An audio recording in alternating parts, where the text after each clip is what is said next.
বর্ষা আসুক আর না আসুক, বৃষ্টি কিন্তু বেশ ভালোই এসছে, তাই না? সব সময় ঝমঝম টমটম বৃষ্টি পড়ছে, তো স্কুটি নিয়ে একটু সবাই মিলে বেরিয়ে গেলাম ঘুরতে।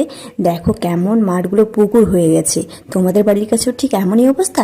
পাশেই একটা ছোট্ট মতো কিউট মতো একটা পাতিলেবুর গাছ ছিল, আর পাতিলেবুতে পুরো গাছটা ঠাসা, একদম এত পরিমাণে পাতিলেবু ধরেছে যে কি বলবো। তারপর আমরা স্কুটি নিয়ে সকলেই এগিয়ে গেলাম পাতিলেবুর গাছ দেখার পর। আর পাতিলেবুর গাছটা তো আমার মন কেড়ে নিয়েছিল সত্যিকারে বলতে গেলে। বেরিয়ে যেতে চাইছিলাম কিন্তু তবু যেন থেমে যাচ্ছে আবারও। তারপর ফাইনালি বেরিয়ে গেলাম একটা ক্যাফেতে গেলাম। ক্যাফেতে গিয়ে অসাধারণ খুব স্পাইসি কিছু খাবার অর্ডার করলাম। তারপর দেখো চাউমিনের প্লেট চলে এসেছে আমাদের কাছে। তো চাউমিনটা শেষ না হতে হতে অলরেডি অর্ডার করে দিলাম চটপট করে কফি। তো কফিটা এত টেস্টি, এত সুন্দর ছিল যে কি বলবো।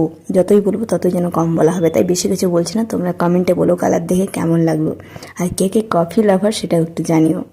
তো সত্যি কফিটা এত সুন্দর প্রেজেন্টেবলভাবে আমাদেরকে সার্ভ করেছিল যে সুন্দর করে একটা ভিডিও না নিয়ে রইতেই পারলাম না। ভালো লাগলো অবশ্যই সাবস্ক্রাইব